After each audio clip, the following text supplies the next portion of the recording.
তাহলে কিউব আর ডাইস আমরা দেখছি। কিউব মানে আমরা কি বললাম? কিউব মানে বললাম যে পুরো লুডো ছক্কার মতো হবে আর প্রত্যেকটা বাহু এটার সমান হবে। দৈর্ঘ্য উচ্চতা সবকটা বাহু সমান হবে, এটা হয়ে যাবে কিউব। আর কিউবে মাথায় রাখবে ১, ২, ৩ বলে কোনো সংখ্যা লেখা থাকবে না। কিউবের ক্ষেত্রে ইমেজ দেওয়া থাকতে পারে, আলাদা, আলাদা ছবি দেওয়া থাকতে পারে। এটাকে বলবো হচ্ছে কিউব। আর ডাইস কি জিনিস? ডাইস হচ্ছে এর মতনই দেখতে হতে পারে।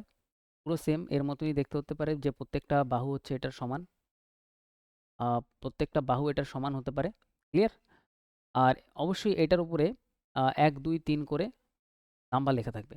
আর আরেক রকম ডাইস হতে পারে, সেটা হচ্ছে যে নরমালি এরকম হলো। আর এটা পুরো ঘনক না, এটা হচ্ছে আমাদের একটু আয়তঘন টাইপের। ঠিক আছে? এরকম টাইপের আমাদের ডাইস হতে পারে। ডাইস হচ্ছে ২ রকম হতে পারে। একটা পুরো একদম এটার মতন একদম কপি হতে পারে, আর এরকম লম্বা টাইপের হতে পারে। এখানেও আমাদের আলাদা, আলাদা ভ্যালু লেখা থাকবে, নাম্বার লেখা থাকবে। যদি নাম্বার লেখা থাকে সেটা হয়ে যাবে ডাইস। যদি কোনো ইমেজ আঁকা থাকে, এরকম ইমেজ আঁকা থাকে এর উপরে, ঠিক আছে? যদি ইমেজ দেওয়া থাকে তাহলে আমরা বলব সেটা কিউব আর ডাইসের মধ্যে এটা হচ্ছে ডিফারেন্স। বোঝা গেল? নেক্সট আমরা তারপরে আসি। তারপরে আমরা যেটা দেখব সেটা হচ্ছে ডাইস কত রকমের হয়। ডাইস আমাদের মেইনলি ২ রকমের হয়। একটা হচ্ছে স্ট্যান্ডার্ড ডাইস, আরেকটা হচ্ছে নন স্ট্যান্ডার্ড ডাইস।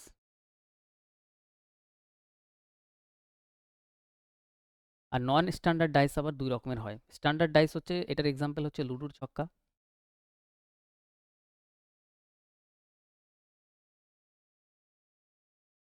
ক্লিয়ার? লুডোর ছক্কা কেন বললাম স্ট্যান্ডার্ড ডাইস, আমি বলছি স্ট্যান্ডার্ড ডাইসের ব্যাপারটা কি হয়। নন স্ট্যান্ডার্ড ডাইস মানে হচ্ছে, নন স্ট্যান্ডার্ড ডাইস আবার ২ রকমভাবে ভাগ করা যায়। একটা হচ্ছে ক্লোজড, এগুলো আমরা সব করব।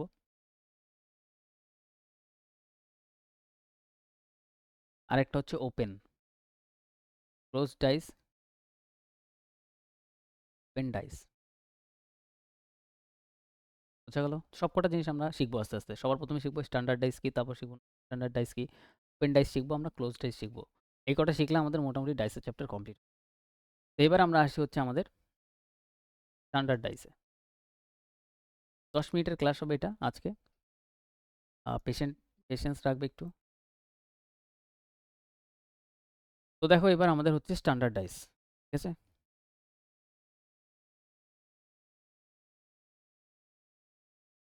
Standard dice.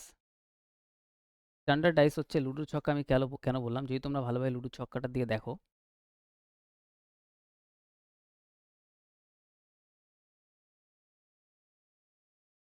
তাহলে তোমরা একটা জিনিস দেখতে পারবে, সেটা হচ্ছে যে আহ, ভালো করে আঁকা যাক।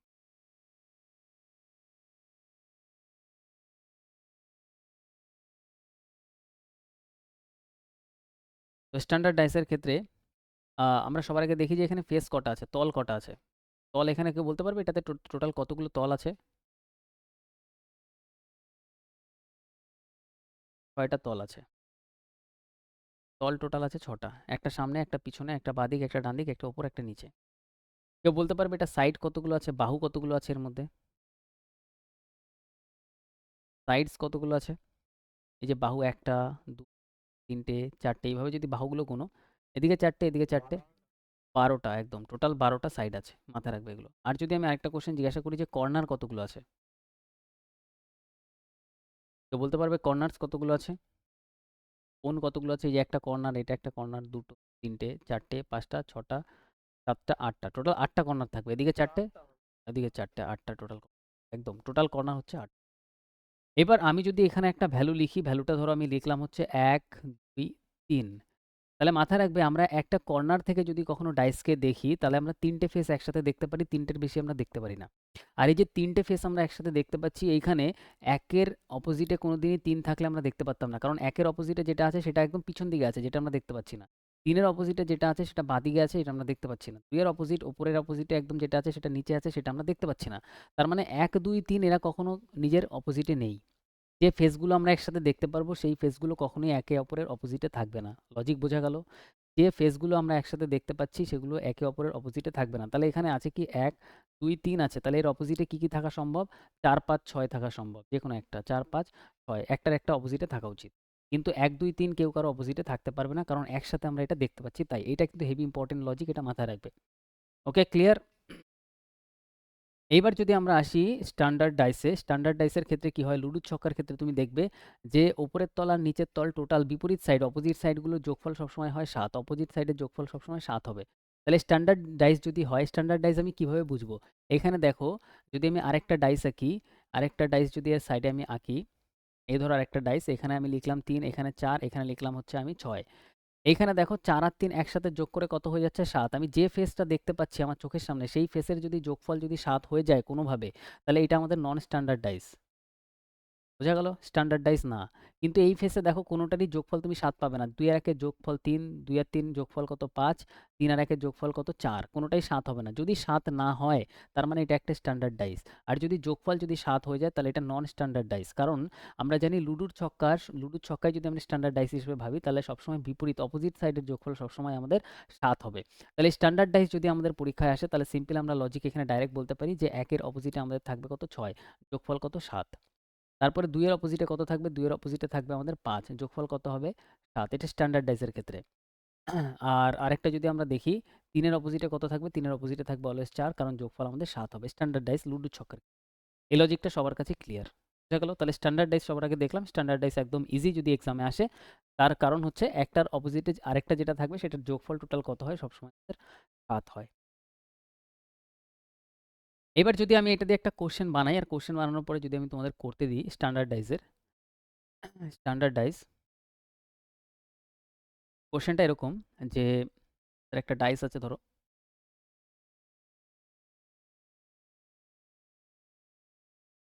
আর এই যে ডাইসটা আমরা দেখতে পাচ্ছি, এই ডাইসের আমাদের লেখা আছে আমাদের ১, ২, ৩ আমাদের ফেস আমরা দেখতে পাচ্ছি। আমাদের বলছে ১ এর অপোজিটে কি আছে? ১ এর অপোজিট অপোজিটে কে আছে? অপশন আমাদের এখানে অপশন এ তে, অপশন বি তে, অপশন সি, অপশন ডি। ৪ টা অপশন দিয়েছে। অপশন এ তে দেওয়া আছে ২, অপশন বি তে দেওয়া আছে ৩, অপশন সি তে ৪, অপশন ডি তে আমাদের দেওয়া আছে ৬। তাহলে এটা আমাদের অ্যান্সার কি হবে বলো? ১ এর অপোজিটে ডি হবে একদম। দেখো ১ এর ১ এর সাথে ২ দেখা যাচ্ছে, তো অপোজিটে আমাদের থাকতে পারবে না। ১ এর সাথে ৩ দেখা যাচ্ছে, ৩ আমাদের অপোজিটে থাকতে পারবে না। এবার ৪ আর ৬ দুটোই দেখা যাচ্ছে না। কিন্তু আমরা জানি স্ট্যান্ডার্ডাইজ এর ক্ষেত্রে এটার যোগফল ৭ হচ্ছে না, এটার যোগফল ৭ হচ্ছে না, এটার যোগফলও আমাদের ৭ হচ্ছে না। যদি যোগফল ৭ না হয়, তার মানে এটা একটা স্ট্যান্ডার্ডাইজ, আর স্ট্যান্ডার্ডাইজ এর ১ এর অপোজিটে যেটা থাকবে সেটার সাথে যোগ করে টোটাল ৭ আনতে হবে। তাহলে ৬ থাকলেই আমাদের ৭ আসবে। ৪ ও আমাদের হবে না, তাহলে আমাদের এখানে ৬ আমাদের কারেক্ট অ্যান্সার। তো সিঙ্গেল ডাইস দিয়ে কোশ্চেন যদি দেয়, তাহলে এইভাবে আমাদের কিন্তু করতে হবে, সলভ করতে হবে। তো এটা আমাদের কাছে ক্লিয়ার। চলো তাহলে আরেকটা কোশ্চেন বানানো যাক। আরেকটা কোশ্চেন দিচ্ছি, সেটা হচ্ছে আমাদের এখানে দেওয়া আছে এরকম একটা ছক্কা দেওয়া আছে লুডোর। স্ট্যান্ডার্ডাইজও হতে পারে, এটা নন স্ট্যান্ডার্ডাইজও হতে পারে, তোমরা চিন্তা ভাবনা করে বলবে। এখানে দেওয়া আছে ৪, ৬ আর আমাদের দেওয়া আছে ৫। ৪, ৬ আর আমাদের ৫ দেওয়া আছে। আমাদের বলছে ৪ এর অপোজিটে কি হবে?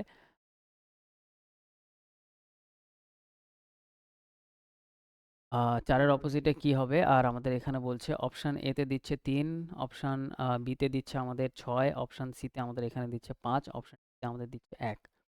ভেবে বলো। সবার আগে বলো, এটা স্ট্যান্ডার্ডাইজ না নন স্ট্যান্ডার্ডাইজ?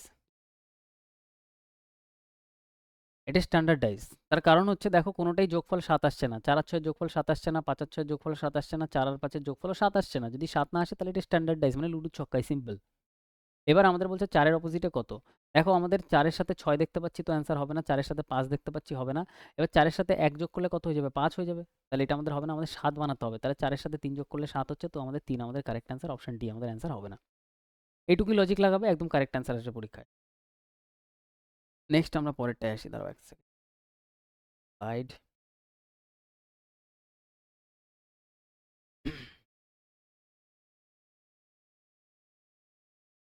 তো স্ট্যান্ডার্ডাইজ দিয়ে খুব হ্যাবক টাফ কিছু আসবে না, এটা আমাদের কমপ্লিট।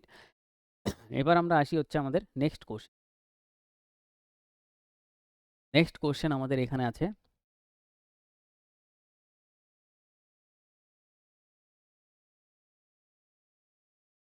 আহ, ৬, ৪, ৩।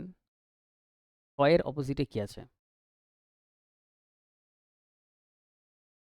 ৬ এর অপোজিটে কি আছে? অপশন আমাদের এখানে অপশন হচ্ছে আমাদের ১, ৪, ৩, ৫। ভালোভাবে ভাববে এটা, ভেবে অ্যান্সার করো। ১ হবে মনে হচ্ছে। আচ্ছা, লেটস স্লাইড।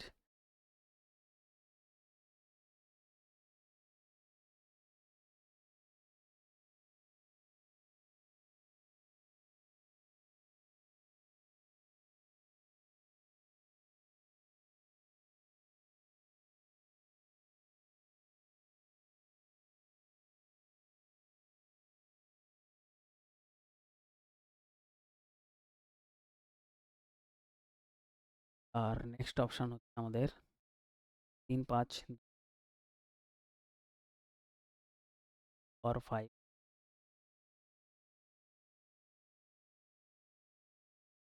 নেক্সট কোশ্চেন,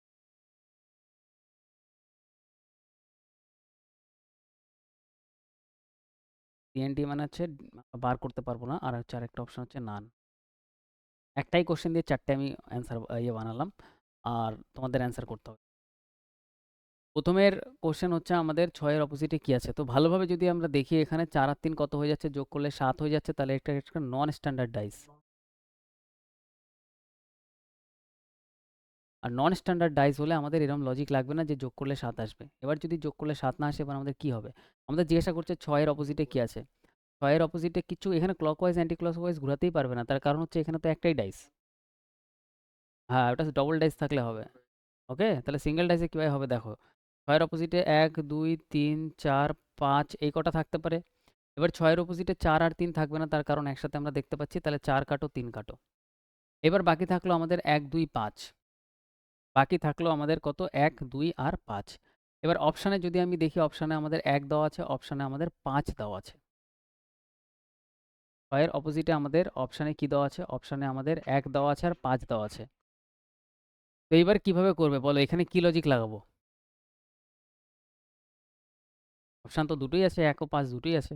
এইবার আমরা এখানে লজিক এটা লাগাবো, যেহেতু এটা নন স্ট্যান্ডার্ড ডাইস, তার মানে 6 এর সাথে 1 যোগ করলে 7 হয়ে যাবে, স্ট্যান্ডার্ড ডাইসের ফর্মুলায় চলে যাবে। তো 1 আমরা নিতে পারবো না, এজন্য 1 ক্যান্সেল, তাহলে আমাদের 5 কারেক্ট অ্যান্সার হবে। বোঝা গেল লজিক কি বললাম? যদি আমরা 1 নিতাম তাহলে 6 এর একে 7 হতো, 7 একটা স্ট্যান্ডার্ড ডাইসের ফর্মুলাতে চলে যেত, এর জন্য আমরা 1 নিতে পারবো না, এর জন্য আমরা নেব হচ্ছে 5। 5 আমাদের অপশন ডি হবে এটার কারেক্ট অ্যান্সার। ক্লিয়ার? নেক্সট আমরা পরের কোশ্চেনে আসি। নেক্সট যদি পরের কোশ্চেনে আসি, তাহলে আমরা এটা জানি, এটা আমাদের নন স্ট্যান্ডার্ড ডাইস। তো নন স্ট্যান্ডার্ড ডাইস, এখানে আমাদের কোশ্চেন সেম, আমাদের অপশন আলাদা, বলছে 3 5 2 আর 2 আর 5। তাহলে আমরা জানি আমাদের এখানে 6 এর অপোজিটে কি কি হওয়া পসিবল। 1 2 3 4 5 এই কটার মধ্যে আমরা জানি 3 আর 4 আমাদের হবেই না। 3 আর 4 যদি আমাদের না হয়, 3 যদি না হয়, 4 যদি না হয়, এবার আমরা জানি 1 ও আমাদের হবে না, তার কারণ 1 যোগ করলে আমাদের স্ট্যান্ডার্ডাইজের ফর্মুলায় চলে যাবে, তাহলে আমাদের অ্যান্সার হতে পারে হয় 2 নাহলে 5। এবার অপশানে আমাদের এটা আছে, 2 আছে 5 আছে, 2 আর 5 দুটোই আছে, কোনটা আমি এই ক্ষেত্রে আমি মাইক অফ করে নাও, অ্যান্সার বলার পরে মাইক অফ করে দেবে। এই ক্ষেত্রে আমি 2 আর 5 আলাদা আলাদা দিতে পারবো না, আমি এখানে বলবো 2 আর 5 দুটোই হতে পারে, অপশন ডি আমার কারেক্ট হবে। বুঝা গেল? অপশন কিন্তু এইভাবে দেবে, ঘোলানোর চেষ্টা করবে, মাথা কিন্তু ক্লিয়ার রাখতে হবে। মনে হতে পারে যে আমি হয়তো ডাইস এর আগে করেছি, আমি ডাইস পারবো, বাট কোশ্চেন একটু টাফ চলে আসলে কিন্তু অ্যান্সার ভুল হয়ে যায়। নেক্সট আমরা পরেরটায় আসি। নেক্সট আমরা জানি এটাও নন স্ট্যান্ডার্ড ডাইস, কারণ 4 আর 3 7 হয়ে যাচ্ছে।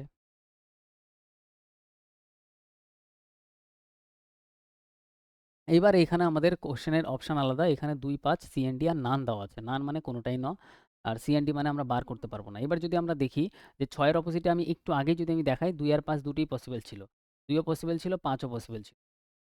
2 ও পসিবল ছিল, 5 ও পসিবল ছিল। এবার অপশনে আলাদাভাবে 2 দেওয়া, আলাদাভাবে 5 দেওয়া, সিএনডি দেওয়া আর নান দেওয়া। এখানে আমি কোনটা কারেক্ট মনে করে ঠিক করতে পারি? হ্যাঁ, এইখানে আমাদের ঠিক করতে হবে। দেখো 2 আমি আলাদাভাবে দিতে পারবো না, 5 আলাদাভাবে দিতে পারবো না, আমরা সিওর না। তো আমি বলব যে আমি বার করতে পারবো না। নান আমি দিতে পারবো না। নান কখন দিতে পারবো? যখন একটা অপশনও হবে না, তখন হবে নান। এবার আমরা যেহেতু এটা বার করতে পারছি না 2 না 5 আলাদাভাবে, সেক্ষেত্রে আমরা সিএনডি আমরা ঠিক বোঝা গেল? বার করা পসিবল না। তো এটা ছিল আমাদের ফার্স্ট ক্লাস ডাইসের বেসিক জিনিস দিয়ে স্টার্ট করলাম, কারণ বেসিক জিনিস ক্লিয়ার থাকলে বড় বড় কোশ্চেন ইজিলি করতে পারবে। বেসিক যদি ক্লিয়ার না থাকে, অনেক কোশ্চেন করার পরেও পরীক্ষায় গিয়ে দেখবে ইজি কোশ্চেন ভুল হয়ে যাবে। বোঝা গেল? তো আজকে আমাদের ডাইস এখানেই থাক।